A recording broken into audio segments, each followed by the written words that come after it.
सगळ्या शेतकरी राहायचे पण असलं काय आम्हाला आता मलाच कसं वाटायला लागले काय नाही सगळं ठीक आहे पण नको स्वतःला त्रास करून नका मला काय ते सगळी चर्चा करा त्याला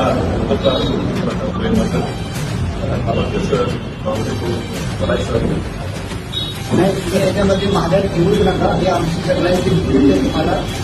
आणि तुम्ही जरी तालुक्यामध्ये जर म्हणजे सरकारसाठी नाही जरी आला तरी आम्ही स्वतः हे प्रचार तुम्हाला आणण्यासाठी प्रयत्न करणार आहोत. मला असं अर्थात पुन्हा ठरवू नका हे आहे तुमच्या पाठीशी पण हे नको आता स्वतः त्रास देऊ नको हे आहे तुमच्यासाठी पण स्वतः त्रास देऊ नका.